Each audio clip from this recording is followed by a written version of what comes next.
Oh, there we go. We're red. Okay. We're in action.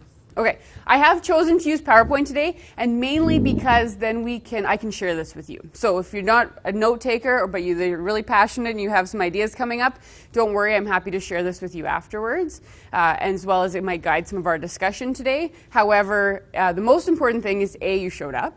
B, I know you all have tons of expertise, so we're going to draw on that a little bit, and then we will move and play. That's the name of the session for a reason. We will throw some experiential learning in here as we get talking. The other thing that I wanted to kind of frame this session with as we get going is that I've really taken a children and youth approach to preparing this for today, understanding that physical literacy is a development from cradle to grave across the lifespan. Jamie, who works at Mount Royal University, will be speaking more from an active for life, later in life perspective tomorrow morning. So if you're trying to kind of piece that together, or depending on the demographic that you work with, understanding that we have influence regardless of where we're working currently day to day, that might be a good fit. So although we haven't seen one another's presentations at all, we're talking the same talk, so that'll be good today.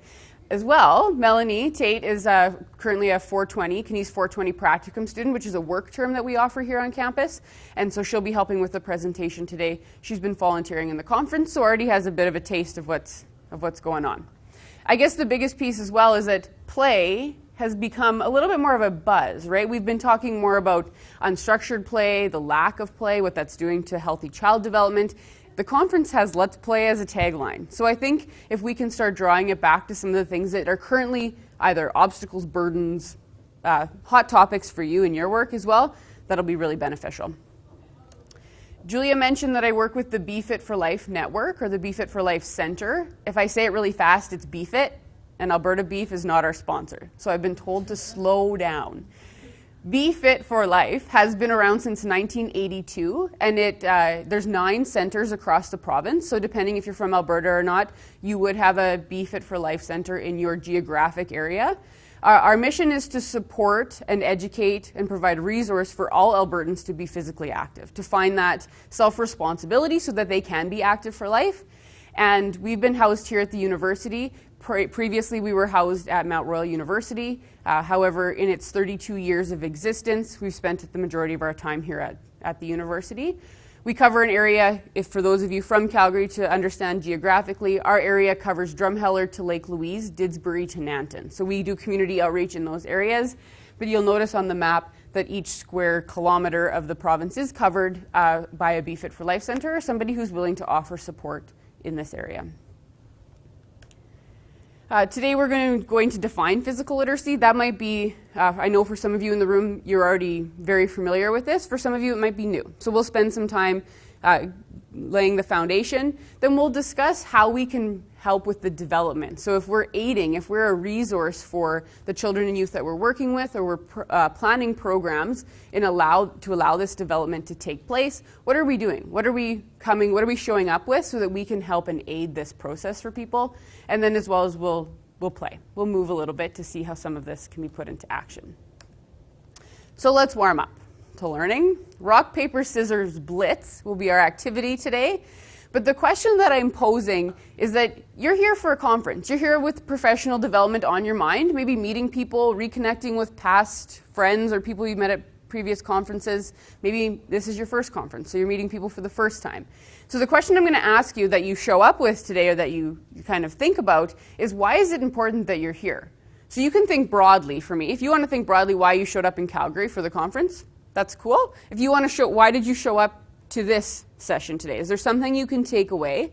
Often what happens in a conference mentality is we get all this stuff thrown at us, it's really fun, we leave, and then we get back and we go into our old ways, right? We stay comfortable. So what I'm going to challenge you to do is to think about why it's important that you're here. You came to this session for a reason, and then perhaps that will start to elicit some change or some conversation that maybe continues past the conference as well. So the way the activity works is we're going to play life-size rock, paper, scissors. Okay? So 3 jumps, rock, paper. That can't be good for this. Rock, paper, scissors. And then you can either be a rock, you can be paper, or you can be scissors. Okay? So what beats rock? Paper. What beats scissors? Rock. And what beats paper? Scissors. Okay. So we're all familiar with the game. As soon as you have played your rock, paper, scissors game, introduce yourself to the other person if you haven't met already, and then tell them, it's important that I'm here today because I'm really passionate about kids having opportunity to be active for life. That might be your reason. It might be because all the other sessions were full and there was room here and you came, and that's great. That's a good reason too. Hopefully you'll have fun. So as you move along, as soon as you're done there, we're not going to hang there for long. Go find a new person, rock, paper, scissors, life size, I'm not going to jump again, and then have the same conversation. Okay? We'll spend about 3 minutes, so hopefully you can get as many games in that time as you can, and then we'll come back.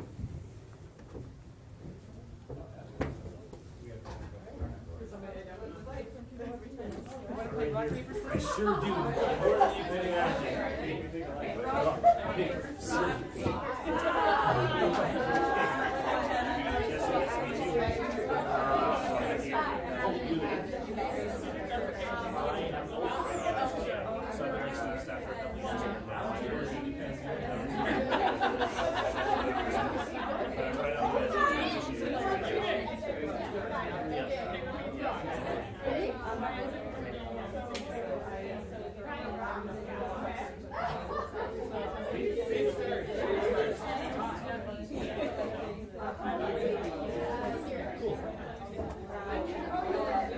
All right, let's keep moving. Remember, you don't need to justify your answer.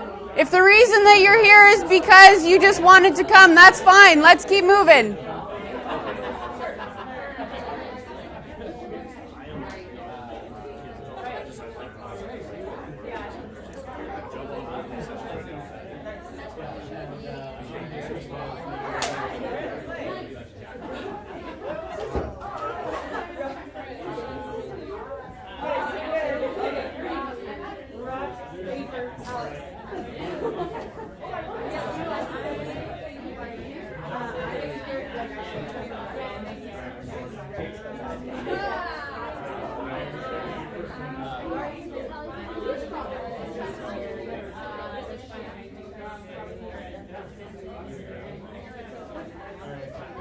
All right, as you wrap up this conversation, you can start to make your way back.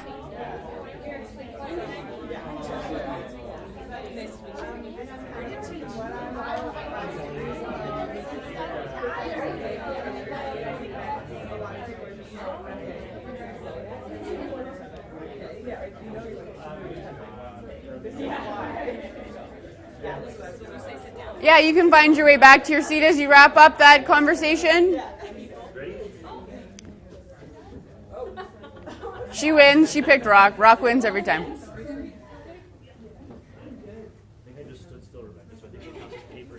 Yeah. All right. So let's just do a quick scan. Who's who in the zoo? So really quickly, where are you from, or which university or college did you come with today? Maybe that'll just give me a taste of who's here. University of Alberta. U of A. Whoa, U of A. You have a BFit for Life Center. This is good. Okay. We're excited. Mount Royal. Vancouver Island University. Vancouver Island. Beautiful. UBCO. UBCO. U of C. Mount Royal. That's everybody. Okay. This is great. Good mix. How many of you are currently working in an area that programs for children and youth? Okay. A little bit. But maybe how many of you in the past have been a day camp leader or a recreation leader in some capacity? Yeah, many of you, right? Coaches maybe? Any coaches in the room? Okay. So the message today has a recreation lens again, right? We're here for the recreation conference. The one thing that I do want to let you know, though, is that this infiltrates all these sectors. So we could be talking education. We could be talking what's happening in our school system. We could be talking about the health sector. What's happening with early child development right out of the hospital when a baby is born. This all starts to talk together. So how many of you currently could say they could give me a good definition of physical literacy and we could just move on? How many of you feel that's in your repertoire?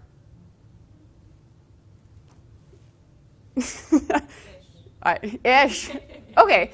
How many of you have heard the term physical literacy? That might be a good term. Okay, so that's where we're going to that's going to be our foundation today. And to really set the stage when we're talking physical literacy, it's something that we can think about. We can look at the other literacies. So we can think about the building blocks of the foundation of numeracy, the 1, 2, 3s, addition, subtraction, long division. We can go deeper into all of the things that set the foundation for numeracy. From literacy, we can look at our alphabet, sentences, building phrases, building stories, chapters, novels, thesis, right? We can continue on from there. We have our foundations in our alphabet. And if we look at music, what are our foundations of music? Notes. Do, re, mi, right? Good thing that's not my expertise, so we won't go there today. But we know that we can find footing or we can find structure in the numeracy and literacy knowledge that we know. So when we look at physical literacy then, what are our foundations when it comes to movement? What would somebody say is a foundational movement? Crawling. Crawling, absolutely. How did you get in here today? Walking. Running. Sure, from a very easy sense, run, jump, throw, right? We look at athletics and we see that a lot of those movements carry through across all of the activities that we choose to do. So when we look at physical activity levels currently, and we know that approximately 7% of Canadian children are getting enough physical activity to be healthy on a daily basis, how does this change? If we're not running, jumping, and throwing in the same regard that we're adding, subtracting, and we're reading, then at what point are we going to start to acknowledge that or flag it and know that there's time for change? So right now, are any of you parents? Nobody in the room. If you were a parent. I'm not a parent either. But if somebody sent home a report card and said your child could not add, and we're in grade 5 and they're going to go into junior high school and this isn't working, the parent would show up at the parent council meeting, right? Your kid hasn't been participating in phys ed, they sit on the bench, they don't play at recess, they're probably just going through something, right? We're just going to let that be. So how do we engage with that child to see if maybe there's an opportunity for change? So we talked about our building blocks, our ABCs, our 1, 2, 3s. These are the same movements we're going to talk about today from a physical sense. So we're going to talk about walking, even if it is in flippers, a lot harder for a kid, and kicking, running, throwing, really foundational. We know that that can move into sports skills or into creative arts skills, maybe when we look at dance, but there's still some foundational activities that we can look at. So the definition, this is a combination from Dr. Vicki Harbour at the U of A. Big repertoire here. Vicki Harbour can help us out. She is certainly an expert in this area, as well as Physical and Health Education Canada, PHE Canada, really looks at this from the developmental standpoint of what's happening in elementary education. So this definition combines different concepts that they've both played with, but really comes down to the fact that a physically literate person is confident in their ability to move, competent in the skills they can do, and that it truly develops the whole person.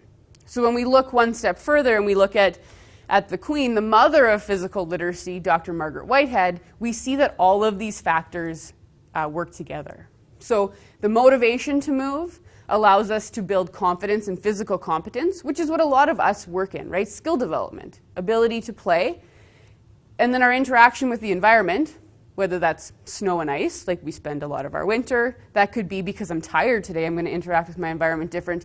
It could be a number of things that changes this, but it's a continuation, it's a cycle. How many of you have ever been injured? Right. What happens here to our motivation when we're injured? Either we're more motivated because we want to get better faster, so you're in physio every day and you're doing your exercises and you really want to get there, or perhaps it's scary. The next time you go for a run, you don't step up on that curb the same way you did before because your knee might not be stable. That's personal experience, but you know what? Things change for us. So we know that this cycle is always going to evolve, but how do we change our programs, or how can we work together to ensure that no matter at what stage somebody's physical literacy development is at, that we provide an opportunity for them to stay involved?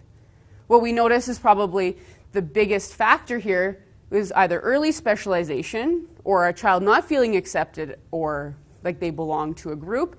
Motivation goes down, they don't learn the skills to participate, they don't want to show up again.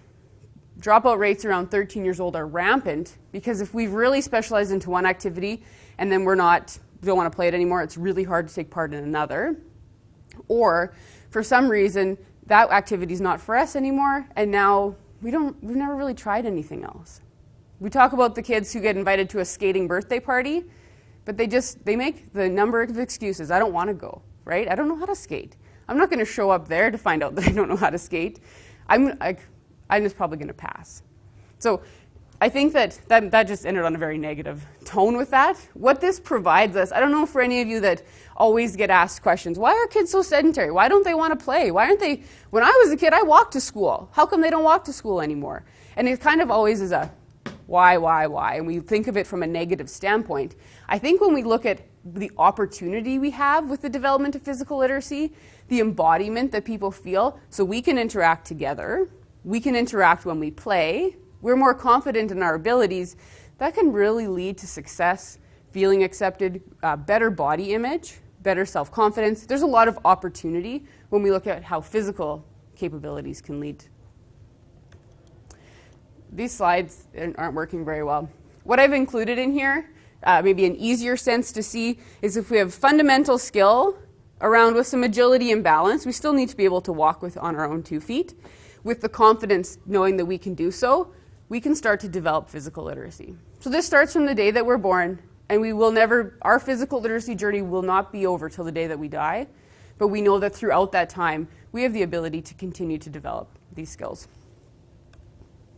So this might be a familiar model for some of you. This is the Canadian Sport for Life long-term athlete development model. Especially those of you that are coaching, this might be familiar, and if it's not, that's okay. The main reason that I held it up today is that you'll see this model has a really strong place for showing the importance of an active start, learning fundamentals, and then learning how to train to really encourage that initial stage of the development for physical literacy. And that's what we'll talk about a little bit today in our programs. What we know happens then is around 13 years old, probably post-puberty, post-growth spurt, kids do have the opportunity to pursue excellence if they so choose, or they have the opportunity to stay competitive in whatever recreational capacities they have, and they can stay active over their life course. How many of you took that approach? How many of you pursued excellence in activity that you did? Some of you? Yeah, a lot of us, right? You continued on. But then at that point that you were done, did you find your way to the couch and never get back up? No, right? There was a motivational factor that continued to move you forward. Honestly, where this came from is that we saw a lot of our Olympic athletes, after they were done their specialized activity, they weren't very familiar with what's coming next for them, right? They'd spent all their time invested in one activity, and how did that look like down the road? Very fortunately, actually, the Minister of Sport, Government of Canada, invested more money towards moving this forward yesterday. It was announced in Ottawa. So I think that there's some momentum, and Vancouver Island, maybe there's a little bit more because Victoria kind of houses a lot of this movement. But that there's momentum. There's initiative to continue to talk this talk, which is very promising. That's a video that, I'm just going to send that out to you guys. The speakers aren't very good here, so we'll continue to chat. I'm talking too much. I need your opinion here. So one more quick piece here. We've talked about the building blocks. And I think the really real reason why, if it matters to me, and I'm sure in the programs that you all run it matters to you, is that we want to keep children and youth participating, right? So whether they're participating in the same activity all the time, but the goal is that they have active opportunities and that they're showing up and that they feel welcome when they get there. So a lot of that comes into the principles of high five, if any of you are familiar with high five training, but we look at having a caring adult, something that the child can master. They're building friendships. They're building not only the physical skills, but the psychological skills that go along with that as well. We're going to skip ahead one slide here. I'm going to have you do an activity. Has anybody seen this slide before? If you can't, you won't, right? This one actually, we could say if you can, you will. But you know what? Sometimes it's good to really open our eyes to the fact that, yeah, if we can't, we won't. So the one that's missing on here, you can see the examples that it showed. If you can run, you can do a number of activities. If you run, you can also catch your bus on time maybe, because you're running late. You can play Knock Knock Ginger. You can run from the cops. You can find your friends when they're running away from you. I don't know. We could go on and on. There's a lot of things that running is the foundation for.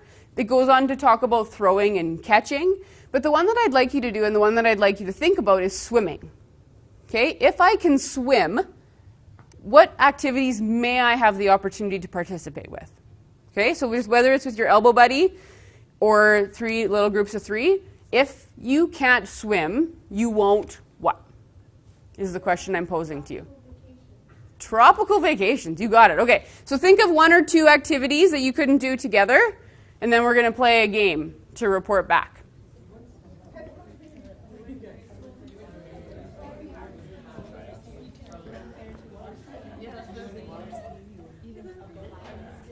Okay, thank you.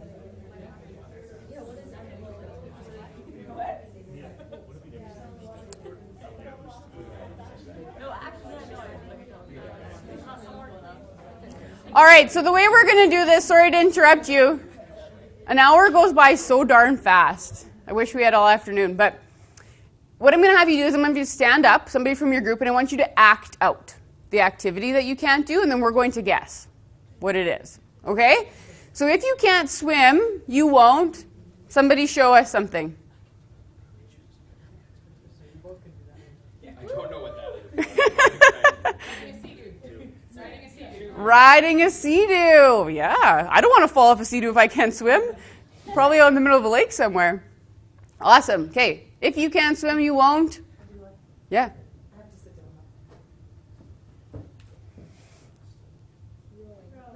Rowing. She really is from U of A. Oh, Mount Royal. Oh. Okay. I gotta stand up.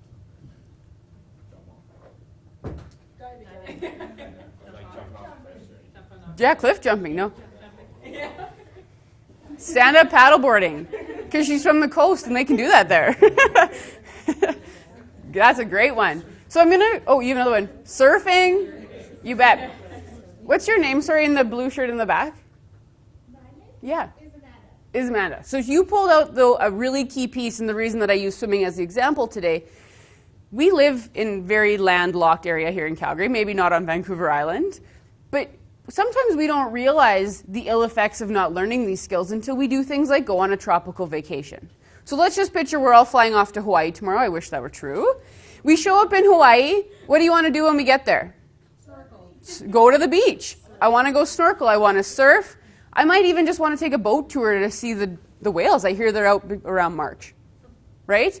So those are all activities that we sometimes don't realize just allow us to participate. They allow us to be part of group activities, and they allow us to learn new skills or explore what our body can actually do for us, but it's just not in our everyday. So it's pretty easy to not show up at the campus pool because I do something else. I go on the treadmill, right? So I don't need to go there. But it isn't until we start to think of how our body is our instrument to getting it to do everything that we want to do and need to do that we realize that sometimes when we don't pay attention to this, opportunities do pass us by. How many of you teach adult learn to swim? What happens at that moment from the first time in the water? What's the difference? I'm going to rephrase that, sorry. What's the difference between a child and an adult getting in the water for the first time? There's a lot of fear with Adult adults. fear? Adults can touch the bottom. Adults can touch the bottom. That's a big difference. That might help them feel a little bit more safe, right? Adults can touch the bottom, but the fact that they're touching the bottom gives them even more terror of not touching Of not touching them. when they're in water. Rachel, you know what? That's a really good point too, right? Is that then there's even more unknown when they get moving further. But I mean, even when they're not in the deep water. Yeah. I mean, they're afraid to lift their feet off the ground, even in a place where they can put them back down. Where they can put it back down. Yeah. So I think the reason that I'm bringing that to your attention is that there is an opportunity and early on in life to get over some of those obstacles. The learn to type activities at a younger age are easier to get involved, but that it's not like it can't happen later in life. There's just a little bit more and often emotion that's attached to those activities. So a quality program will build in the steps to do that. I know our Learn to Skate programs here, we start on the land now, right? We walk with skates on the land because you know what, once the ice is underneath you, it's really hard to try to balance on your skates, right? So just building in progression so that this sometimes isn't as scary, that we can really look at what is the objective here, and if it's to gain comfort so that we can continue to do the activity, how do we build that in? What's a swim tactic? I'm not a swimmer, so life jacket. That's a good one. Yeah? Yep. We're all in agreement. So I think the understanding is that there always is opportunity to pursue excellence in any activity, but that our reality for most of our participants and for most of the general population is that we're not going to be Olympic champions. That doesn't mean that all of the skills that we learn or that we spend time developing won't have an impact on some of the things that we can do. So if we look at a lot of our trade skills or people like a firefighter, they use crawling. The best crawlers in the world are in the military. Maybe you're a firefighter, right? So we use all these skills throughout our lifetime. They just might not necessarily be at an athletic excellence standpoint. What's our reality? How many minutes a day are children, so the critical hours between 3 o'clock and 6 p.m., how many minutes in that 180 do you think kids are active for? 15. She's good, 14. So 14 minutes of moderate to vigorous activity, so that doesn't include walking from the bus to the house. That includes anything where there's actual, motivation to get moving. But 14, pardon? That's the average, reported 2013 statistics, so we'll see again in May here if that's changed at all, but 14 minutes a day between the hours of 3 and 6 p.m. So we know that there's an opportunity for screen time throughout the day in a healthy way, but that anything more than 2 hours is really cutting into these hours where recreation programs can have a huge, huge, huge impact. So it could be an after-school recreation program, it could be a learn-to program, or they might be well on their way to taking stage 4, 5, 6 if they're into their teen years. So we also know that we're always up against fear and safety and a lot of the things that can limit participation. In 2011, balls were banned from a Toronto schoolyard because a mom took a ball in the head when she was coming to get her child. So they decided, we just won't have any. We won't have any. So we can talk about how crazy that is, but I think that's the easy answer sometimes for the administrative factors to just remove some of those barriers. So what we're up against is finding ways to make that happen.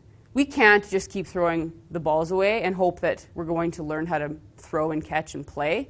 So they've compromised. Now you can have softballs back in the schoolyard in Toronto schools, but what else could we do, right? We sometimes have to provide opportunities so that we don't just keep taking things away. The hockey and ball playing prohibited, we see these signs a lot. Cardell Place is a fantastic example of a wonderful recreation center here in our city, but there is a sign right outside that the city put up, not that Cardell put up, that says, don't climb on the rocks. There's these wonderful rocks that you can play with right outside the facility, and it says, don't touch, right? It says, stay off. But that's hard because that's a child's playground, right? So we're limiting that play, but we're saying, come inside and you can play, and that's okay. So there's a lot of things that we're up against, but if we have some evidence to back up what's happening, and if we have really good impact in the programs that we're running, more than just a bum in a seat, what's actually happening there, sometimes it's easier to break down some of these barriers.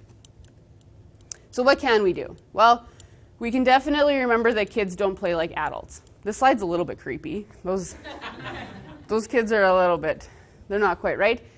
Most of the time, it's our adult agenda that's on the plate. When we're planning programs, we're planning lessons, we want things to work, and so we put them into these grandiose adult-type scope. So in this case, will this child build skills and gain confidence like this? How often do you see this, though? Regulation-sized soccer ball on a way too big of a soccer pitch, one ball, 20 kids, we're going to chase it around. Why not? I want to touch the ball too. So there would be nothing wrong with 6 soccer balls, a smaller field, smaller nets, maybe 2 people in net. Doesn't matter. The same skills are being developed, more touches on the ball, more fun. Then when it comes to some skill development and gameplay, we can still bring in cooperation, competition. There's a lot that can happen. It's just often our adult agenda, wanting to make it, we're going to make it just like the Olympics. Everybody will have fun. Look at how big that rink. We got the biggest rink. I can't skate that far. And if I can skate that far, I'm skating so fast by the time I get to the end, I can't stop. Boom. Right? Then I'm injured. Now I'm not having fun at all either. So what are some things that we can do to help break down this barrier of kids playing like adults? What's something we can do in our programs?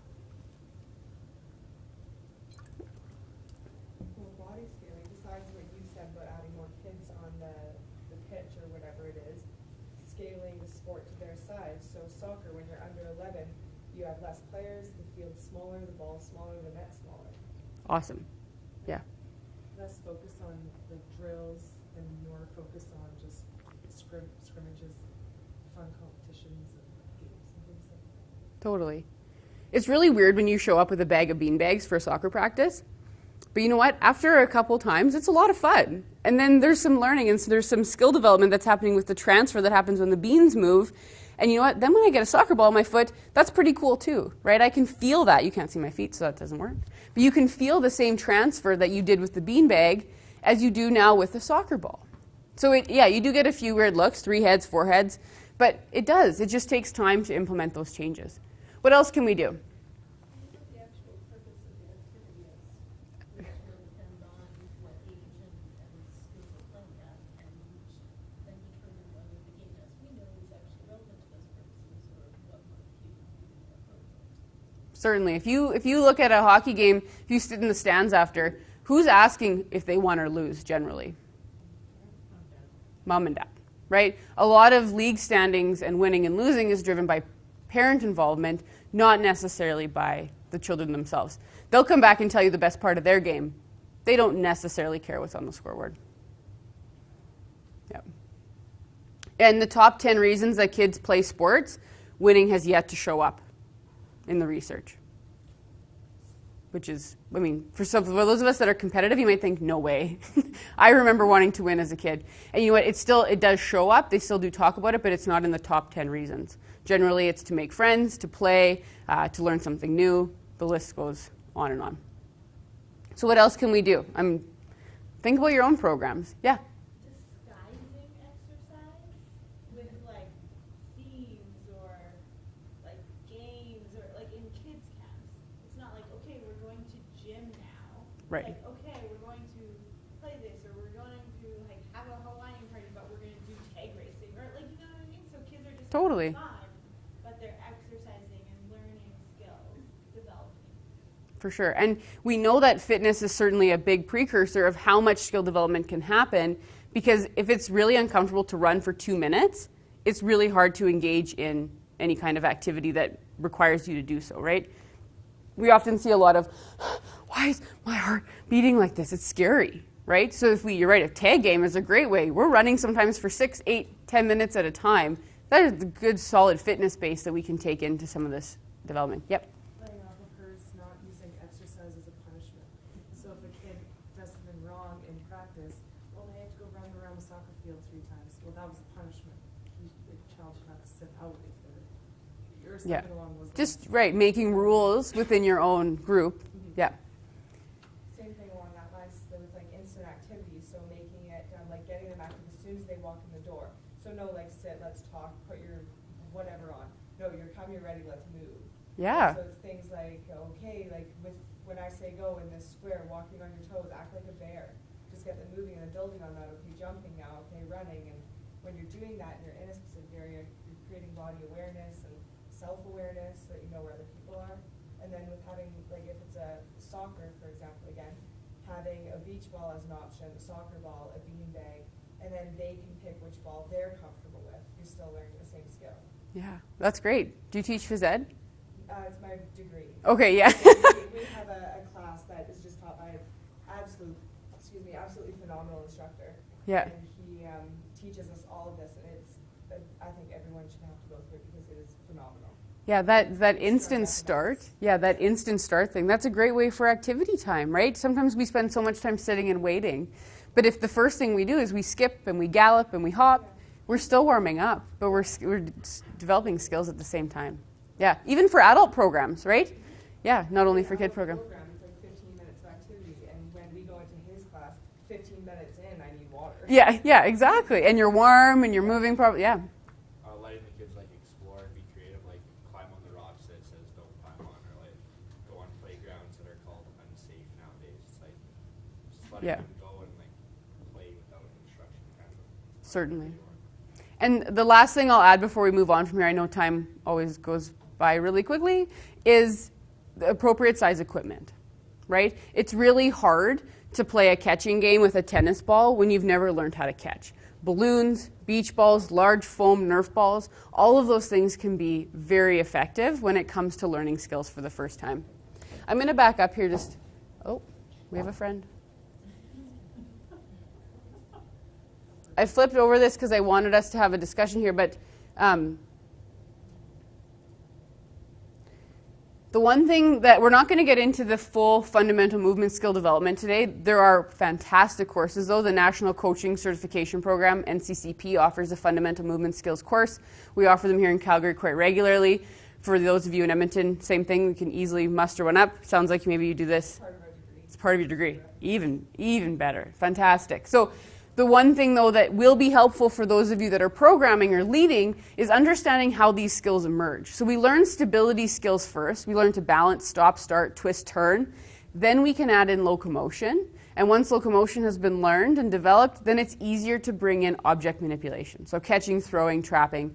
So if you're ever building a lesson plan or you're wondering why those 6-year-olds keep rolling on the wet grass on the soccer pitch, you know what? Sometimes we've never taught them how to roll out of a fall or stop and start on the wet grass. So if we back it up, again, looking for what's going to help the kids reach the outcome, not us, so that we can get our lesson plan on the way. If we go back to stability, we can often build a lot of really core skill that then we can build on in the long run. So we can get into each of those, and I would highly suggest, if you're interested in this, to take a fundamental movement skills course. If you're at Mount Royal, you could talk to some of your professors. They do a good course too. And then the other thing is, and you just mentioned this here, sorry, I don't know your name. Jordan. Structured and unstructured time, right? So sometimes we do need to make sure that it's safe and appropriate. We talked about themes in day camp. How fun. That's some great unstructured time that we can explore creative movement. But maybe we still need to get from point A to point B. We need to get from the field back into the gym for lunch. So there's our structure. We've created that, but then perhaps there's ways that we can build in some playtime along the way. The multiple environment piece, we can value that all these fundamental skills are learned in the air, on the snow and ice, on land, in the water, and in the great outdoors. Very, very important piece of our environment piece. And you know what, we spend a lot of time on land, right? That's where we are all the time. So sometimes we have to think creatively. 2 pairs of paper on your feet make great skates. We can skate all year round, right? Sometimes we just need to think about how we can simulate those environments even when it's not around us. We have lots of snow that we'll share with you on the island.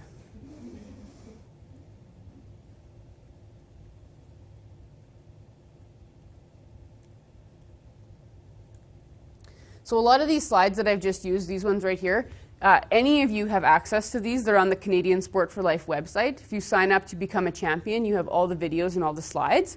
But then I also will gladly share with you the other piece. This came in as well, a little bit to what Jordan said. It's just giving kids the right to try.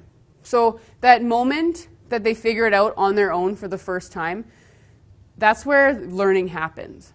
So when we're learning a skill for the first time and somebody's always grabbing, well, I'll just take your foot. I'll just lift it for you. Or, you know, I don't know how to spell my name. What's the last letter? We tell them, right? That's our instant response. We want them to be successful, so we just kind of give. But figuring it out for the first time, learning run, jump, throw, or learning a triple jump. Oh my gosh, I have to think about this. That time that they're thinking and moving and exploring, that's where the learning is happening. So sometimes we have to back off. It's hard. Back away, give them the time to just try.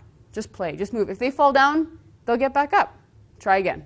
It's when we go, aw, are you going to be okay? Right? Then they expect that every single time that happens. We've talked about this a little bit. I cannot emphasize enough that most of the kids coming to your programs are not getting enough daily activity. 4% of girls, 9% of boys, 60 minutes of moderate vigorous activity a day. 44% of children are getting 60 minutes of moderate to vigorous 3 times a week. Thanks to wonderful programs like yours, probably. They're coming, they're being active, they're maybe being active at school. But what's happening on those other 4 days a week? Most sedentary days for children, Saturday and Sunday. They have the most time they possibly have to play. They're not doing it. If you're really interested in the statistics of children's physical activity, there's a physical activity report card that comes out every May. Dr. Mark Tremblay's group, Healthy Active Kids Canada, the Real Kids Report. Great information. Things you can use to help build your teams in your recreation departments, especially if you're looking to implement change. we got to move. Kristen Kuzel, one of the WCCRC coordinators, these are her kids playing. We probably can't emphasize enough. We could have actually spent our entire hour talking about the importance of play, how we've lost a lot of our opportunities to play, even as adults. When you can probably think about this, but most of your play memories, if you closed your eyes and really thought about your play memories right now, would come from being a child in the outdoors without parents around. Right? That's what play research is showing. And unfortunately, we don't do that anymore.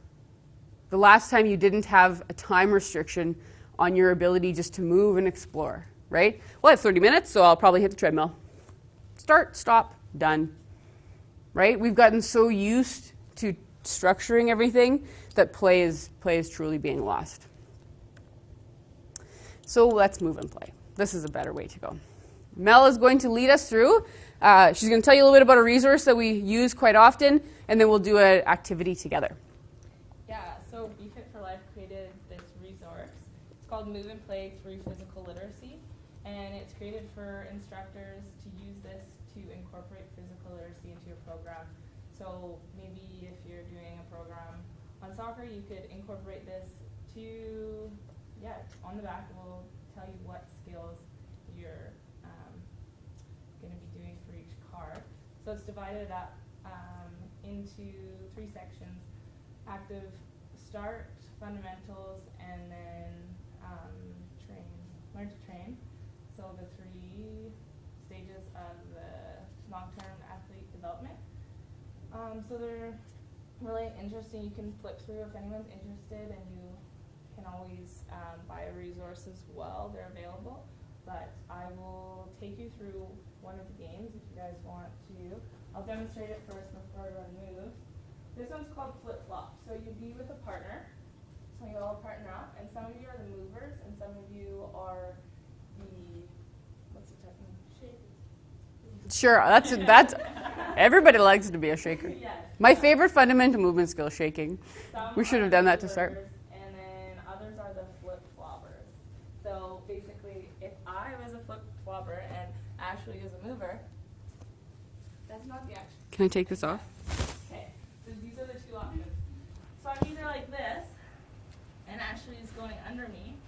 So as soon as someone goes under me, then I'm going to switch. So I just flip-flop. And then she's going to jump, step, anything over me, and I flip back over. So that's my whole job the whole time. I'm flipping back. The movers can do it to anyone they want. So she wouldn't just stay with me. She'd go to the other, run, flip-flop someone, whoever. So we are going to modify it, and that's the great thing. There's lots of ways to modify depending on your group, depending on the age group. It also will explain on the back skills explored: balancing, running, jumping, leaping, crawling, bending. And then the next card, there will be different skills. So that way you can see, today I really want to hit on jumping, and then look through, find cards for jumping. So we're going to modify this one, and instead, okay, she's going to be the flip-flopper, and I'm the mover. If she does that, then that's how I flop her into that. So this, we're working on balance instead, just for a modification for us. And then I go under. Okay, so that's all flip, flop, flop, yeah. So if you pair up, decide who's the mover and who's the flip-flop, and then we'll have an opportunity to switch, and then you'll be the other person. Yeah. So what age group would you use an activity like this with? Any. Good answer. I'll be the flip-flop.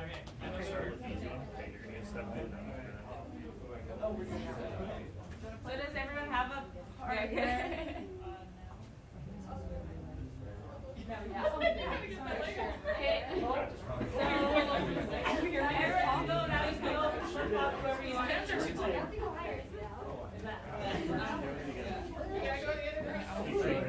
So if you do the switching, you're airplane.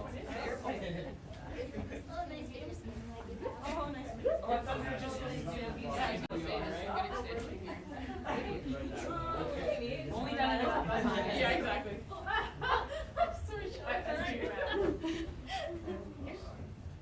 All right, let's switch. Flippers and floppers can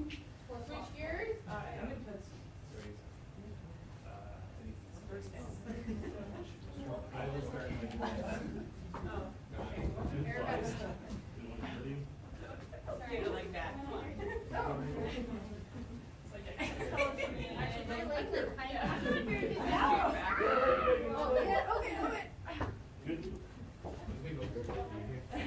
Alright, let's freeze wherever you are. Hopefully some of you use both legs so you're not walking around with one really stable leg. What else could we do? How else could we flip and flop? So the down dog crab is a good initial way. Stability. What else could we do?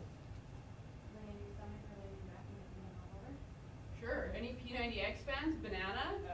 Boat? Right? We could be flipping and flopping. Has anybody seen that? Yeah. Who wants to demonstrate for us? I need a demo. So this would be more of a fitness activity. Yeah. Boat? Banana. Yeah. Yeah, so we could go back and forth. And that would be a little bit, right? So that was a pretty big jump to get over Mel's stomach, right? I might not be able to do that if I was 5 or 6, but I would easily be able to walk over your stomach, right? Maybe I'd probably get a few guys that want to make us squeal. Yeah. What else could you do? That was a great example. Rolling on your stomach. The flippers could be hopping, and then someone could high five them, and then they could be hopping. Awesome, right? So we chose the fundamental movement of walking when you were the flipper and the flopper. You could do anything. You could gallop, hop, skip, jump. Any other modifications? How many of you teach a sport on ice or snow? What could we do?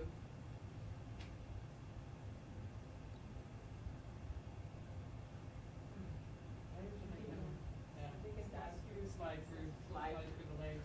Certainly. Sliding is great in any capacity. It could even be, if it's they're still learning, it could just be like they slide by, they glide by. Whatever it is, that there's some transfer of movement. That's great. All right, I think we have time for one more game.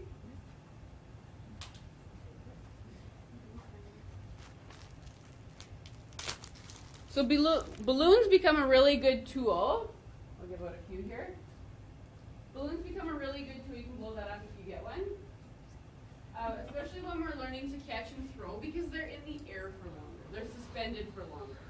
So once our friends have blown up the balloons here, I'm going to work through and make a few assumptions. So let's pretend we've all been together. This is our 6th or 8th week in a program. We've all learned how to strike. So we can now hit the balloon with an open hand, whether it's under or over. And we've all learned a 2-foot jump. Okay? We all can 2-foot jump. What's the difference between a jump and a hop? Hop is 1 to 1, right? Or the momentum that it's going in, but jump we'll refer to as 2 feet to 2 feet.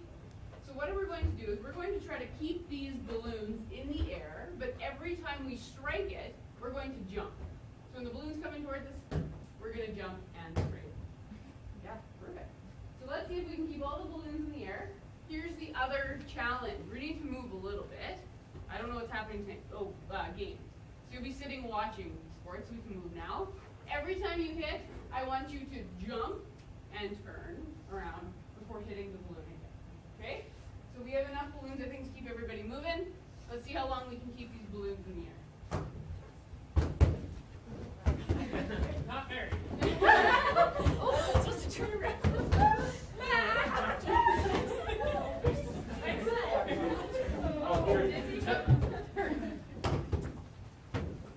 Jump.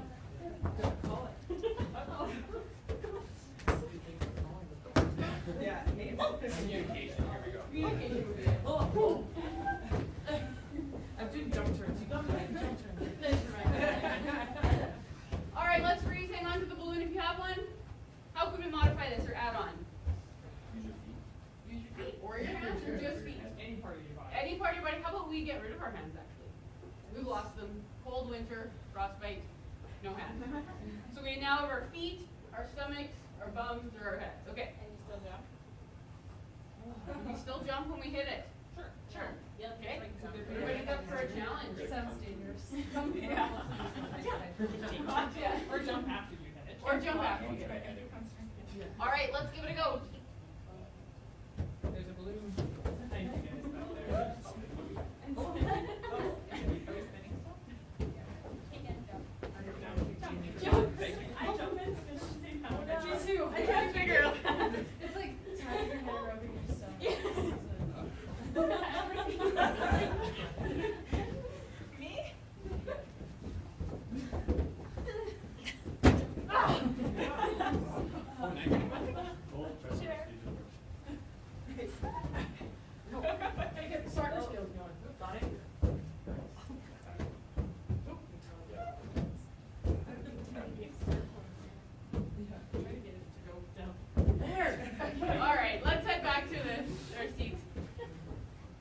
balloons floating around.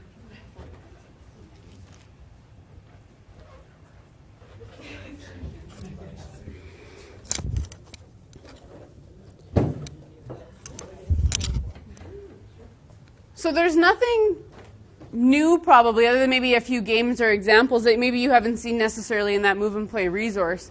But the reason we put it together is because we wanted to shed light on all of these activities and the modifications that are possible, again, by coming in knowing the group that we're working with, what the outcomes might be for that group, and how to individualize or to ensure that every child is getting to participate. For some kids, that balloon might be the only chance they have at learning to throw and catch before getting put a glove on their hand and going to t-ball, right? So balloons make a great activity in baseball to just learn those simple fundamental skills. So you can take a look at those if you want. You all have a ton of these activities. I'm sure that you've either played, you use in your programs, you coach with. The list is exhaustive if we look at it. The other thing that I brought today, and it is free for download off of our website, is a My Skills sheet, and it breaks down stability, locomotion, and object manipulative skills. And this is about having a conversation either peer-to-peer for children or from the coach or leader's perspective to the child so that they understand what this skill is. Sometimes, again, we're so quick just to tell them what to do that they don't really know that when they throw and they lift their arm up, that the ball goes further and it doesn't go straight to the ground, right? So this is about having a conversation. Generally, it works best amongst the children. They can just write on here and draw on them, and then they can look at what skills they're actually working on. So there are, that's probably really hard to see. There are tons of courses and groups that are supporting professional development when it comes to this. This is really a start of a discussion today, right? What are we going to do for change and how does that look? We can continue to work together. I have some cards here if this is something that you're really interested in changing in your programs. There's a lot of opportunity moving forward, and there's a lot of best practices going on, especially across Western Canada, that we can really build from. There are groups, though, of our active schools. Athletics Canada has a run, jump, throw program. Gymnastics, Alberta Gymnastics BC has Kids Can Move. Fantastic foundational programs when it comes to learning skills. So if any of these are of interest to you, again, I'm happy to email this out if that would work best. But there might be some opportunity for continued growth in this area. Last message I'm going to leave you with. This is going back to that three-head thing when people look at you kind of funny. If you've wondered why somebody hasn't made a change when it comes to the way we do things, you know what? You have the power to do that. And it might be only with your small group of 8 participants to start. It might be in the way that you start to program things. It may be in the language that you use in your program guides or with the people that you're communicating with.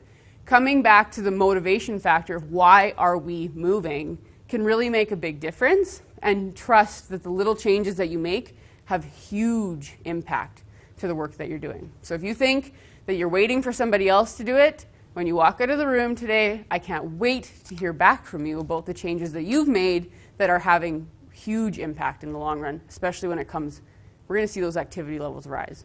I know we will. It's just going to take some time.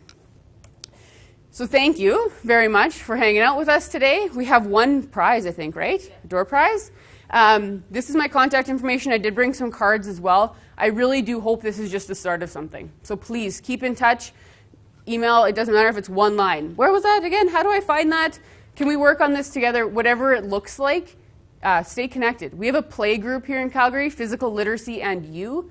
If you're interested in being involved, there's a Play Great, Greater Edmonton and Area. Greater Regional Edmonton and Area. I don't know. Doesn't matter.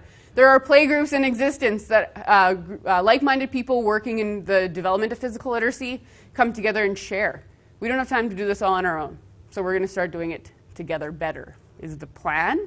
And our door prize. Are you gonna? What's?